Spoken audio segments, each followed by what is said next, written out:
Lake America. Yep, it looks like it's likely happening. Grandma serves up a free breakfast and gets a big heaping help of government overreach. Mm-mm-mm. And the horrible truth about the world's worst vegetable. Yuck.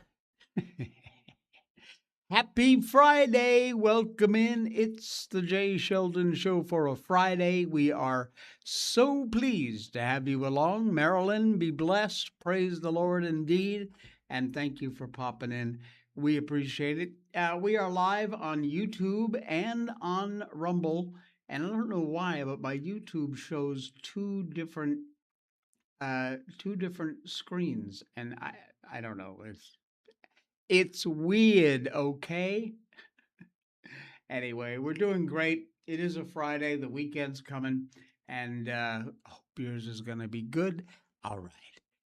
Well, when President Trump decides to act on something, he usually does, and he does it pretty fast. And yesterday, in the middle of a trade dispute with Canada, President Trump announced an executive order directing the Department of the Interior to rename Lake Ontario, one of the Great Lakes, officially to Lake America. You know, like the Gulf of America? Yeah, same thing. Unbelievable. Do we have that? Yes, here is the official announcement. We're going to be changing the name of Lake Ontario, effective immediately, to Lake America. That's going to take place right now as I sign the order. Do you have anything to say about it, Ben? Yes, sir. So this is a straightforward but important executive order. It directs Secretary Burgum and the Department of the Interior to update the Geographic Names Information Service to reflect that the lake once known as Lake Ontario will, from this day forward, be known as Lake America. We're going to be... You see in the back in that little placard it says, "Make the Great Lakes great again." He never misses a chance.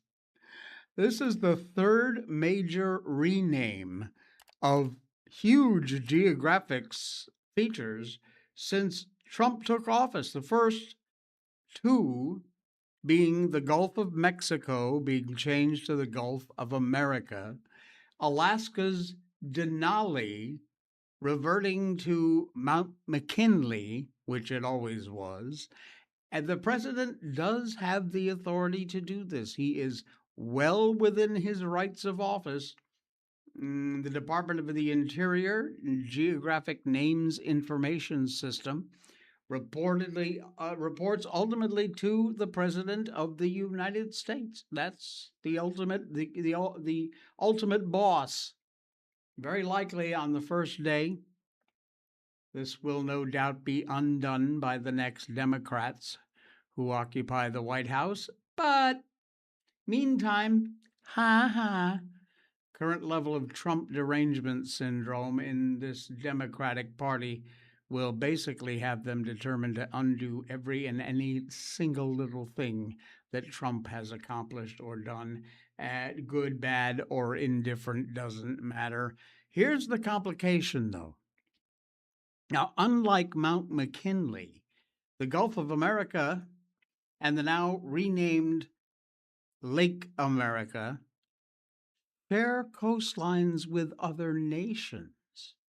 Now, the U.S. controls over half of the Gulf of America's water side.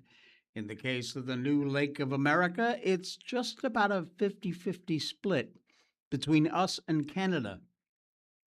And Canada is not about to go along, of course, with this renaming. Obviously, they're not going to be pleased with this. North of the border in Poutine land, it, of course, will remain Lake Ontario. That's fine. Canada is under no obligation to follow the U.S. practices in regards to what we call certain terrain features.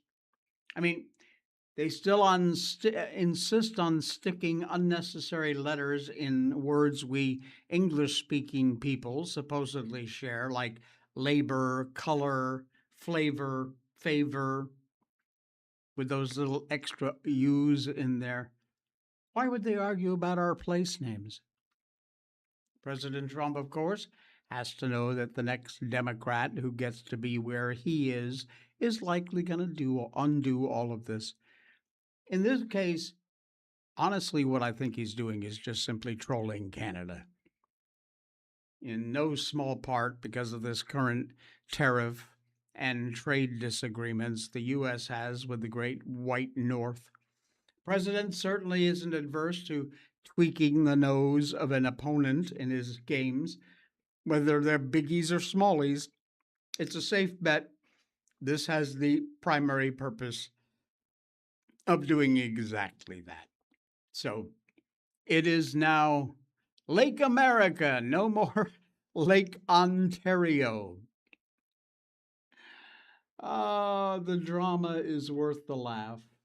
Good morning, Danny. Friday. My house is 100% clean with barely any laundry left today. Get to spend it all having fun with my kids. Couldn't think of a better way to spend a day. AJ went all week in underwear with no accidents. Good job, AJ. We're proud of you. What a fantastic week. About to be done with diapers just to start all over again. But I wouldn't change it for anything. All right. And again, good job, AJ. We're very proud of you.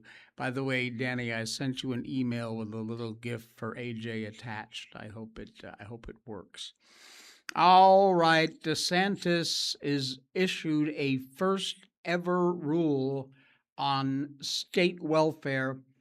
And men, this is glorious. We've all heard of the usual welfare queen stereotype. People who don't work, but wind up purchasing, things like steak and lobster at the grocery store on their EBT cards. Now, unfortunately, it's those cases that make it very hard for any one of us who actually really needs assistance. And now Florida is taking the initiative to make sure that you and I and our taxpayer dollars are going towards the items that the people in Florida actually need, that are truly everyday necessities. On Thursday, yesterday, Florida became the first state in the union to bar recipients of the Temporary Cash Assistance Program, TCA, from using those funds on purchases like tattoos, body piercings, theme park tickets, video games, vaping products, and other things that are not considered basic needs, which happens all the time. It is a move the Trump administration hopes many other states are going to adopt. The problem, of course, is, the blue states won't. The purple states probably won't. They ought to, but it is a state-by-state thing. It can't be a federal thing. This has got to come from the initiatives of the state. Yes, the TCA program is funded through the federal program, which separate from the Supplemental Nutrition Assistance Program, SNAP. We've all heard of that.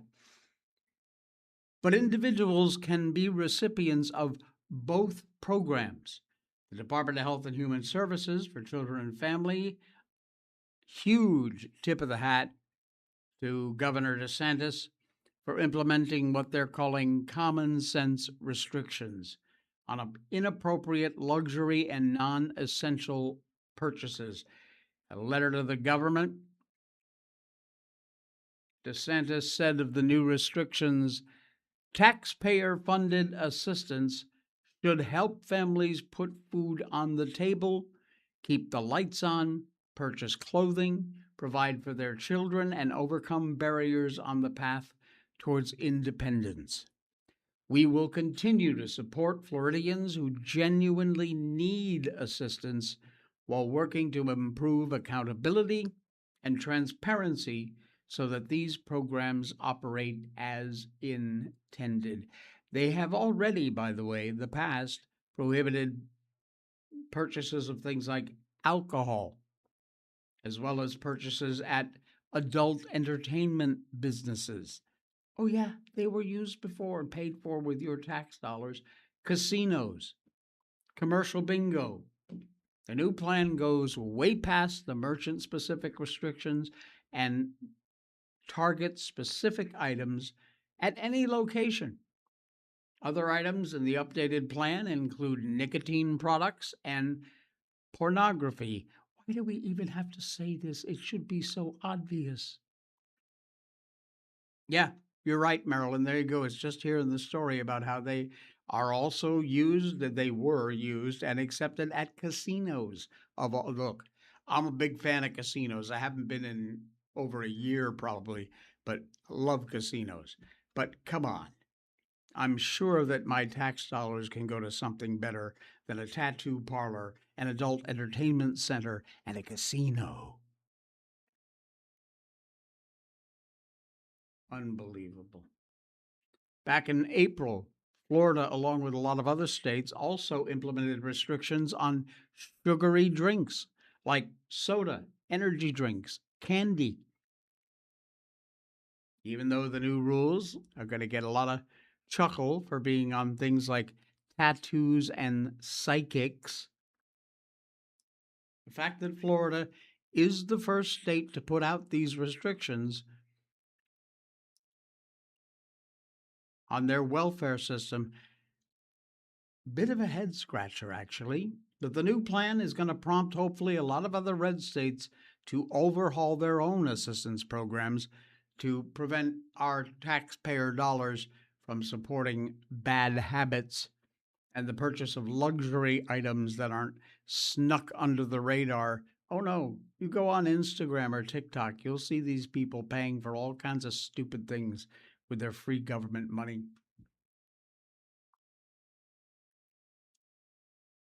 No more, at least not in Florida, thank goodness. That is a good thing. Here's a very cool story. The Trump admin has just found a pressure point that very well could disrupt Antifa's entire network. They say that politics makes for strange bedfellows. Well, we know that's true. Apparently, terrorism makes for even stranger ones. Who would have thought that an American far left radical terrorist group would make common cause with an Islamic terrorist group, when the two agendas seem completely misaligned?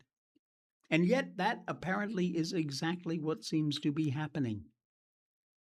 Wednesday of this week, just 2 days ago, Secretary of State Rubio took on his X account and warned the American people of a connection between Portland Antifa, Iran's Islamic Revolutionary Guard, and Hamas. Yeah. More to the point, the Secretary of State telling us that the American government is digging deeper and beyond the Antifa foot soldiers and the Hamas goblins. They are going to find the people behind the scenes who are enabling them. Fox News exclusive also published Wednesday more details on the connections between a far left tech group and the terrorist foreign and domestic. This is not an ordinary sanction. With this action, the U.S. is casting a hugely wide net, bigger than Antifa, ground-level goblins who attack independent journalists like Andy Ngo, Nick Sorter. It's bigger than Hamas goblins even after October 7th. This action is going against a very shadowy international group that enables those and other far left groups, Islamic terror groups, and who knows what else. Now, you might also take mention and pay attention here because Antifa is not all about just throwing bottles at cops. They've engaged in lawfare as well. Not inconceivable that the AI collective is providing some support. One very infamous example comes from an independent journalist, C.K. Bufarash, known on X as Honey Badger Mom, served papers for a legal action stemming from a pepper spraying incident. The details read a lot like an attacker suing his victim because he bruised his knuckles on the victim's face, if you know what I mean. This sweeping sanction may well have the potential to change some of these legal calculations. Someone once said, "This is a big freaking deal." AI Collective has officially been deemed a specially designated global terrorist. The designation bars Americans and U.S. financial institutions from doing business with the group and freezes any assets it has under its jurisdiction in the U.S. Violators, you're facing civil and criminal penalties. These kinds of actions, by the way, don't just happen overnight. Months of work go into an action like this, of the size, the scope of it. But what's great about this is that it is working its way up the chain. It's still important to bust the street level goblins, break up the terror cells, whether it's Antifa or Hamas. Doesn't matter. This action goes to the root cause, and more to the point, it hurts these terrorist enablers where it counts, in their wallets. Add to that the fact that it makes it a lot easier to toss our homegrown lefty terrorists where they belong, namely in the pokey. This could go a long way to cleaning up the mess we have right now. All right, Danny on our Snap and using government money for stupid things. This makes me so mad. I was on Snap as a single mom when Sophia was 2. We were denied cash assistance and barely any money on Snap.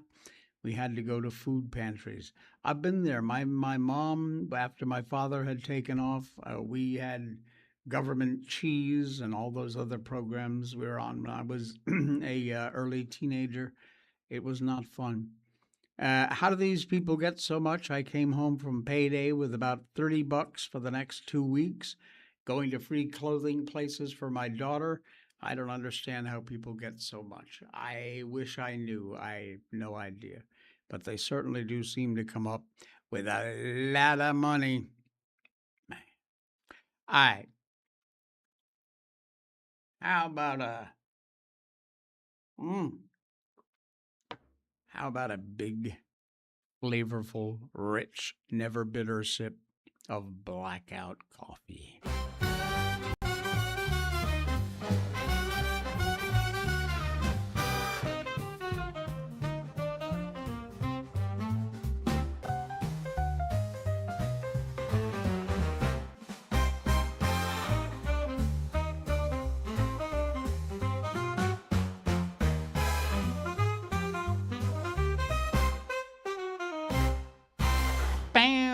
Blackout Coffee. That's the company that makes the best coffee on the planet.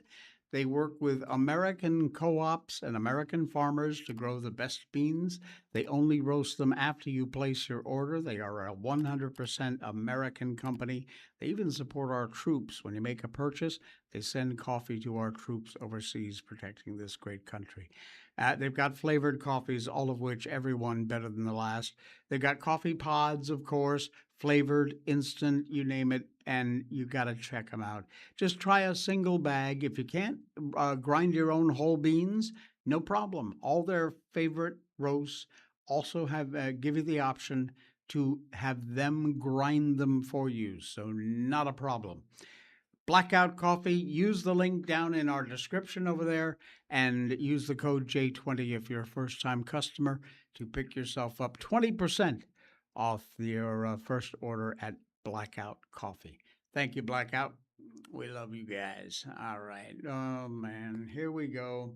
We see these stories now and again, and every time it just seems to be worse and worse. Unbelievable. Where is this? Minnesota? What is MO? Missouri. Okay. Sometimes I get those two-letter state things. I mean, some of them are obvious, of course. But, MO could be Montana or Missouri or, whatever. Anyway, confuses me. A grandma who serves up free breakfasts manages to get herself a big, huge helping of government overreach in return. If you, like I, grew up in a small town, I grew up right up until the time I got married, I think, in Cornwall, Connecticut, which at the time I lived there had a population of about 1,200 people. Small town, rural America. Anyway, you have experienced that sense of community. Often you don't get that in larger cities. Might be a place where everybody knows your business, which can be good and bad, but it's also a place where neighbors look out for each other. They help each other. It's more than just people who happen to live in the same place.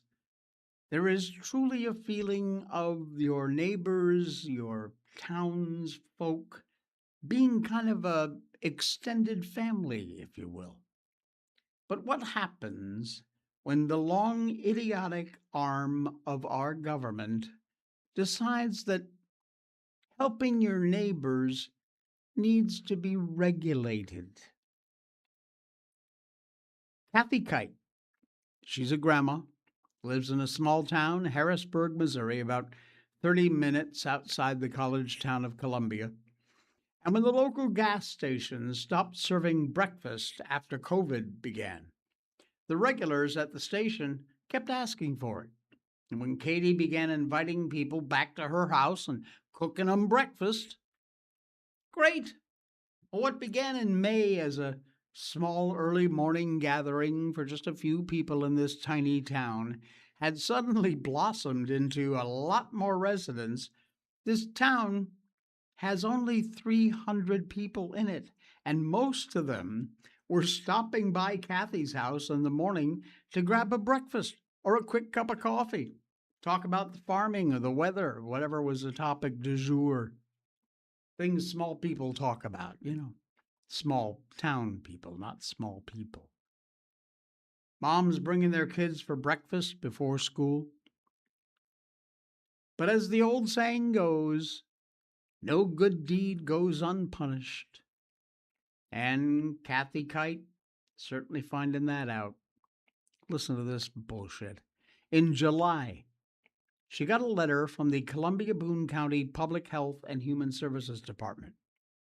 The letter said Kite needed to obtain a food permit or face possible fines and even jail time. But the best meaning the most ridiculous, stupid, moronic part of all, was that the letter also said Kite would be required to install a commercial kitchen in her home. Kite, talking about the demands in the letter, said, in order for me to comply with what they're asking, I would have to spend hundreds of thousands of dollars to have a commercial kitchen in my home. I live in a 115-year-old house. It's a beautiful home. I'm not jeopardizing the integrity of my home to put a commercial kitchen in to make some free burritos. Good on you, Kathy. Well, the Boone, Columbia County Public Health and Human Feces Department claims it didn't threaten jail time and it didn't issue any cease and desist orders. They also claim they received a complaint about someone becoming ill after eating at Kite's home. Spokesman said at the time of the complaint was received, Ms. Kite's home had an open sign, tip jar, advertised food on social media, and a sign in her yard, all of which are typically associated with a food establishment. So, is this some Karen in the town? I don't think so, because this town is so small. Everybody absolutely knows everybody. Kathy Kite's plight is the perfect example of massive government overreach. She just wants to do something nice for the folks in her town, for her neighbors. She's got to install a commercial kitchen to do that. Where do we draw the line? Do kids need a permit for a lemonade stand? What if you want to invite your neighbors over for a barbecue? Would you first have to contact the health department? Hmm? And this isn't just government overreach going on here, folks. This is a hefty side helping of typical leftist hypocrisy. Nobody pays for their breakfast at Kathy's house. She keeps a tip donation jar, helps her pay for the ingredients for making the food. The idea is pay what you can. Harrisburg sits in the shadows of liberal Columbia. Isn't this philosophy the ultimate ideal for the left? Why would they have a problem with it? I think the simplest explanation is that permits cost money, and they're not making any of it from Kathy. Goldwater Institute is representing Kathy. The director of Allied Litigation, Dave Rollins, said of Kathy's government harassment, her story is a textbook example of bureaucracy run amok. Citizens should not be required to get the government's permission before offering passerbys a cup of coffee and a bite to eat while they socialize.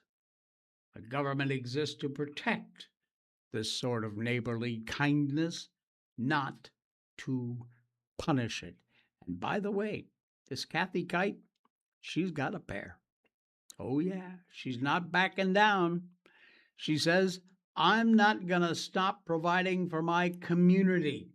It's sad that our world has come to a place where people are afraid to help each other because they don't want to get in trouble. If I lived any closer, Kathy, you'd have one more customer. Fantastic. Where is she? We have her picture. This is Kathy. What a nice looking lady. Free homemade breakfasts. And what a great kitchen, huh? Look at that. Now that's cool. Wow. Fantastic. How do they even find out about her? Like I said, in a town that small, likely word gets around, no doubt. But it's possible that because of that one person there that allegedly got sick from her food. Please. Anything they can do. Anything they can do.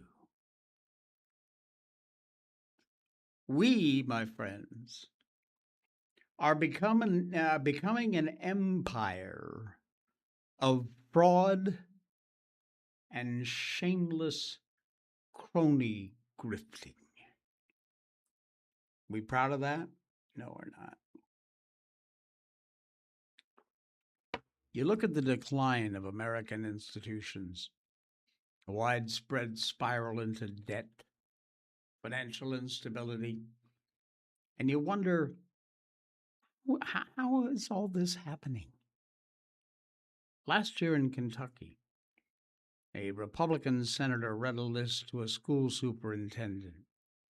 Hotel, hotel, ice cream, musical theater tickets, hotel again, first class air travel, hotel, trip to Australia.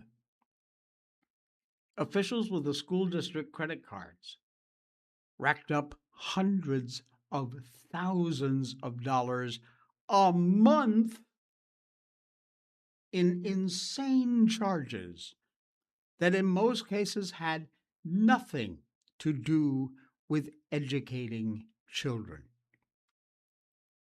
Apparently, the Galt House is quite a draw for public officials who have access to other people's money. This is absolutely frightening. I was given 6 months of credit card statements from Fayette County Public Schools that a constituent of mine did an open records request for. Took her about 3 months to access this information. You talk about trying to dig in and find out where some of the expenditures are. The average expense of these credit card statements is $400,000 a month. There's 115 different credit cards, 50 of them issued to the central office employees. The amount of expenditures on there for travel alone is jaw-dropping. I counted August, $127,000 of travel in August, with $52,000 of that at the Galt House. And I thought maybe August is a little abnormal. Got to about $80,000, and then I ran out of time to count because some of the presentations were going on. $80,000 for September. On the purchase orders for reimbursement for yourself, where it says at the top of this page, it's about kids, for your reimbursements alone for travel is $60,000. That's unbelievable. Yeah, kinda. Responding to this list of his own credit cards and charges, the superintendent said the Australia trip had been for himself and some other staff to examine the best practices in the world to help students with emotional crisis. Man, habits. A lot of useful staff training for local public agencies. Turns out it happens to be apparently on other continents, not even on this one, because the educational value, of course, of the Australian emotional perspective is so much better there. A year later, legislative hearing still echoes continuing litigation, continuing investigations. Very strange 7-minute walkthrough in which the now retired superintendent strolled around the school district headquarters and slid threatening messages hinting at a legal action under the doors of his internal critics. Oh, very nice. As always, of course, California leading the way into the moral abyss. Republicans matter very little in the state legislature, where Democrats have supermajorities in both houses in California. So, caused a little surprise this year when the then minority leader in the assembly, Heath Flora, supported 2 Democrat tax measures that they could have passed without him. Republicans rise in support of sales tax increases in California. GOP in California, their leaders questioned for oddly backing the Democrats' green light of local sales tax hikes. Well, turns out these Republican leaders in the California legislature are the victims of their own lack of attention. They're more focused on other topics. Ousted California leader Heath Flora, who backed Dem tax hikes, allegedly funded a second affair with campaign cash. Really? Well, isn't that nice?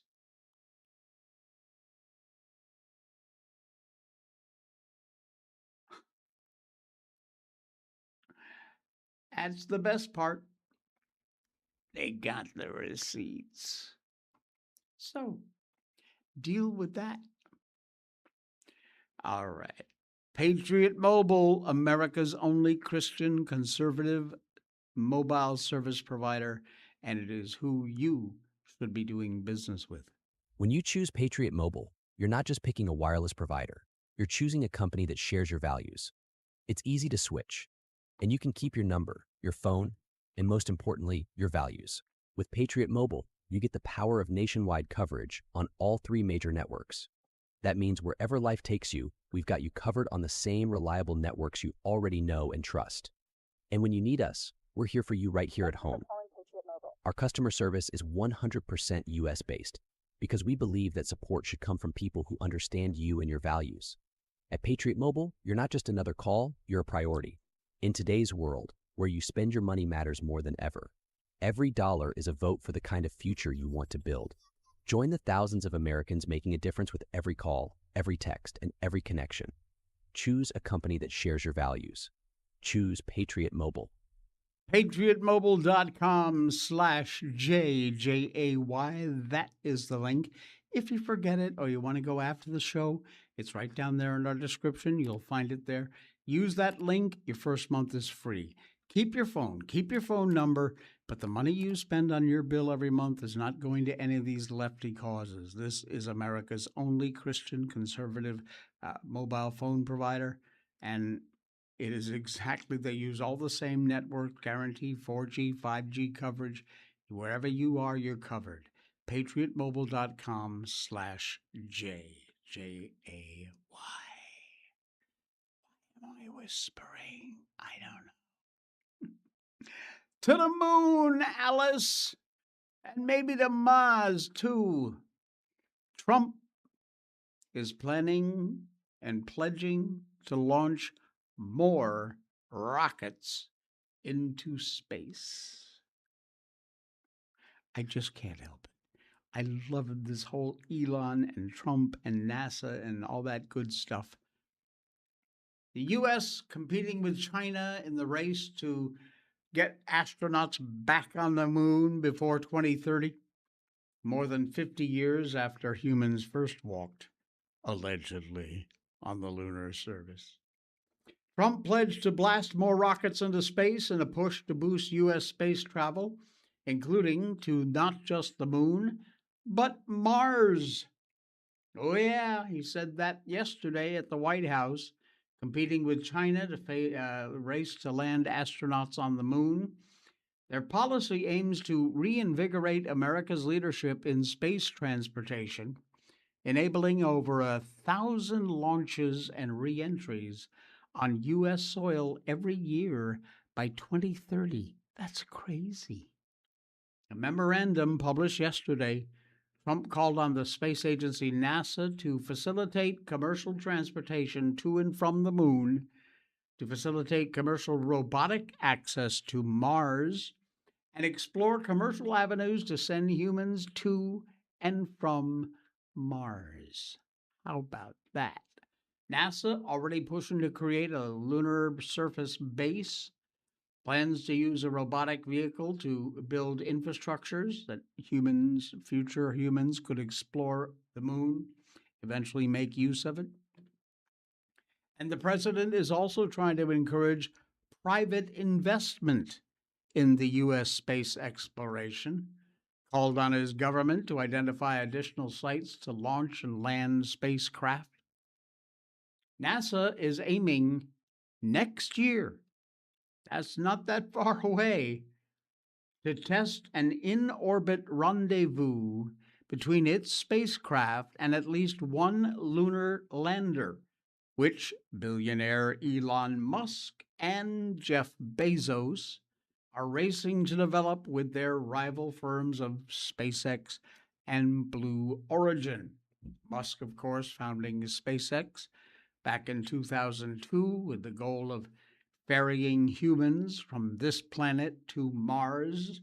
setting up colonies on the neighboring planet. Cool idea. Will it happen? You know, Elon's behind it. The president's behind it. Long as the Democrats don't jump in and screw everything up for us. Yes, I mean, the moon, sure, cakewalk, no problem. Mars, it's a little bit more of a challenge, but we'll see. All right, you ready for some awful truth?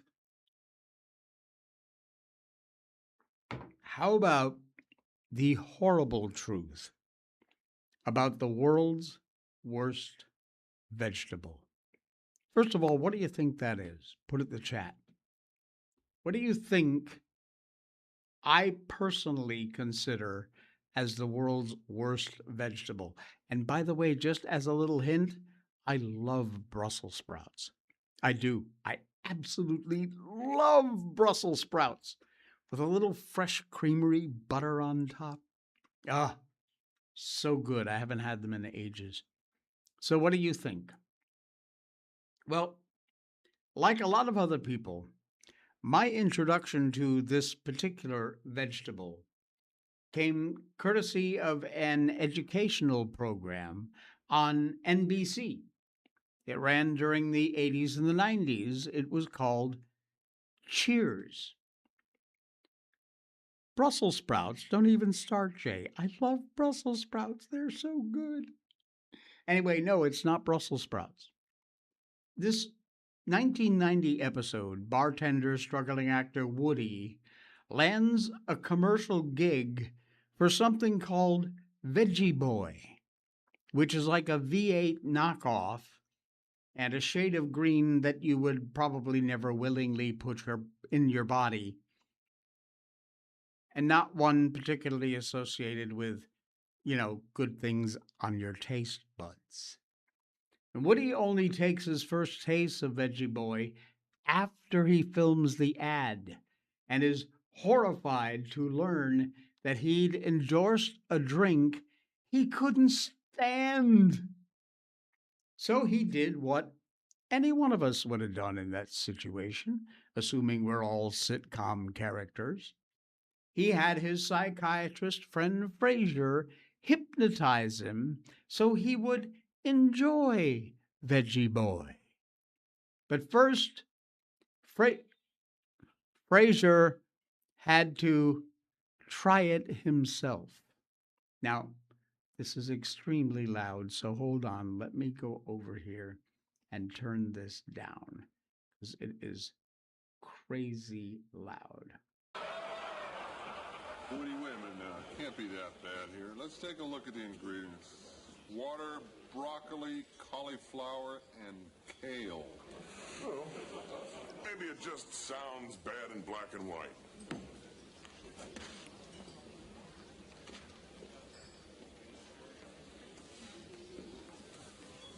Kale was not a good idea.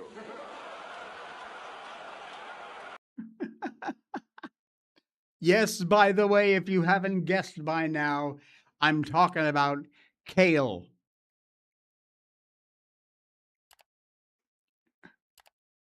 I hate kale. I will not eat kale.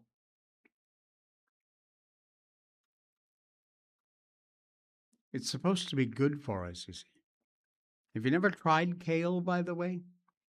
Here, let me help you. Try to imagine large, crinkly leaves of lettuce that somehow retain a texture that is both rubbery and rather unpleasantly crunchy.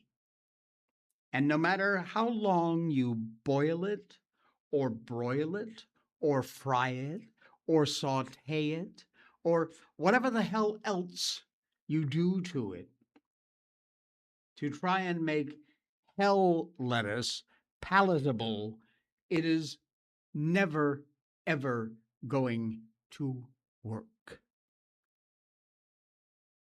If you tear it into manageable, smaller pieces in an Italian soup and loaded up with so much Parmesan, you got to wonder about all the other remaining health benefits. That is the one and only way anyone has ever gotten me to ingest a tiny amount of kale. But today is Liberation Day. Today I learned that everything you thought you knew about kale is a lie. I used to believe that hardly anyone seemed to have heard of kale before Veggie Boy made it infamous because it isn't actually food. But today I know it for a fact. Thanks to professional carnivore Samahul, I have only just learned, and I'm sharing with you, that kale only became a superfood because a publicist in New York invented a trade association that didn't exist.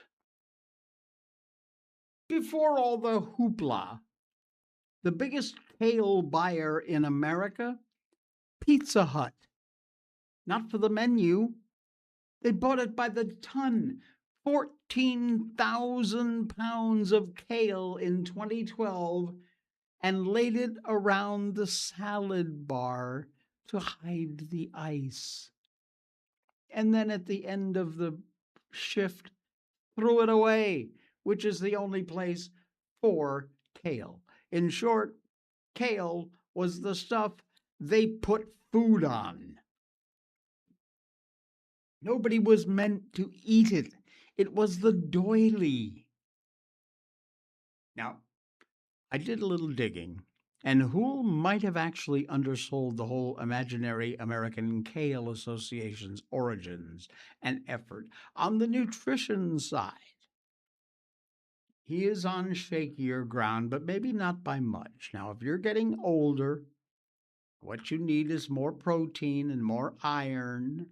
You could eat a kilo of this stuff, which would take you most of an afternoon and do something permanent to your jaw.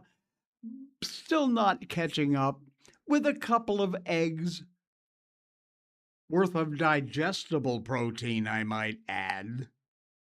The iron is the non-Heim sort of your gut mostly turns away at the door. Devoid of the iron and protein, maybe you're getting all the chewability of a truck tire if you like that sort of thing. Kale is kind of celery for masochists. Soon as the column goes, you better put a big note in your kitchen. No kale. Kale is crap. It's not good for you. It doesn't have any extraordinary health benefits, and it's certainly not a superfood. So it's okay. You don't have to pretend you like kale anymore. None of us do. Okay? Okay. And that is the last we need to talk about kale. Let's check the chat. Brussels sprouts, lightly blanch them in frying pan or oven cooked with oil and bacon. Oh my, yes indeed. Not many like okra, but I do. I don't mind okra. Here we call them lady fingers, but they have that slimy bits to it, which are not so nice. Danny says, no, no, no, no. I'll sit at the table all night and sleep there. I ain't eating them.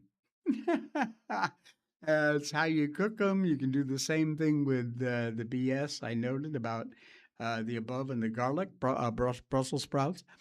And I've only had it mixed with salad, so it wasn't too bad. All right, we had our kale fun. Thank you, folks. Thanks for popping by. We've got so many great sponsors. Be sure and check them out. They're in our description down there. Also, that top link is a place for you to donate directly to the show. We don't have a marketing budget or anything else around here, so every bit you do to help us helps this show and helps keep it on the air and free. Just use that link for our PayPal. It's secure. You can use your bank card, your credit card, and it's safe and secure. So if you are so inclined, thank you for that. Appreciate it. All right. We will be back on Monday. It's the weekend. Spend it with someone you love, and I'll see you Monday.